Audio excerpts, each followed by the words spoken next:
What up guys, this is Nick. Today I'm going to be showing you how to cook bacon on the George Foreman. I have a video on how to cook sausage on the Foreman and that actually got like 1,000 views, which is weird, but hey, I'm all for it.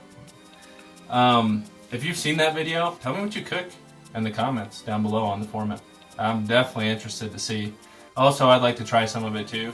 I think the Foreman's like a great grill, obviously, for people that have like apartments or, you know, people that are camping, really, because you can use a power inverter on like your truck and just cook off the Foreman while you're camping. So I'm going to cook some bacon in my kitchen on this thing, kind of close to my stove so that I can get the vent, but I definitely recommend doing this outside or, like I said, camping. So this is going to be the first time trying to cook bacon on this, so you guys are going to have to bear with me. We're going to learn together, and this is pork bacon. This is not turkey bacon or anything. It's just regular, I think it's barbecue bacon. So stay tuned, guys. So what I did is I cut the bacon in half here, and then you have your drip tray for the grease. I would definitely line this with tin foil.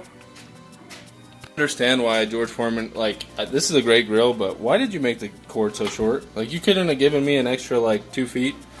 That's like being cheap for no reason at all. So I'll use an extension cord here, plugged in. Excuse my dirty kitchen. Alright, so now we're gonna flip the switch on the back of this thing, let this heat until it shuts off again, and then it's ready actually to grill. So get ahead of the game, I went ahead and just turned my vent fan on. Alright guys, so the light just turned off, so it's ready to cook. Now I'm gonna go ahead and slap this bacon on here.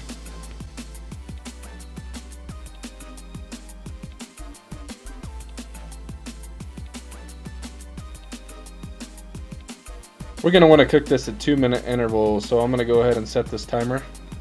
Since I've never done this before, I want to make sure this is the right time frame to do this.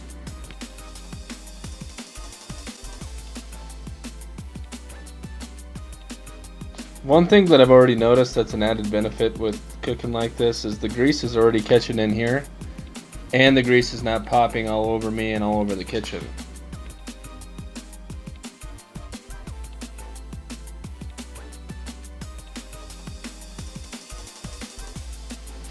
Alright guys, let's check it out. Let's do another 2 minutes for a total of 4.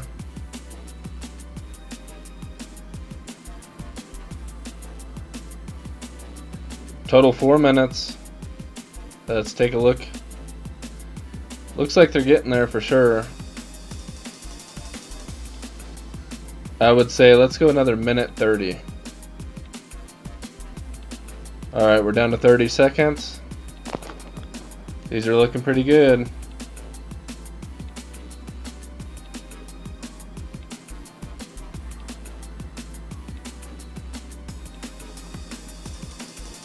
Looking pretty good. I'd say maybe another minute. Actually, let's go with another 30 seconds.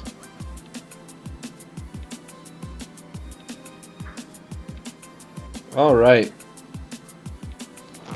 I think that we're good here. These are looking really good. Let's go ahead and grab these off here and put them on this plate. Thank you guys for watching. I really appreciate it. That was 7 minutes cook time. So thank you again. You guys have a great day or night.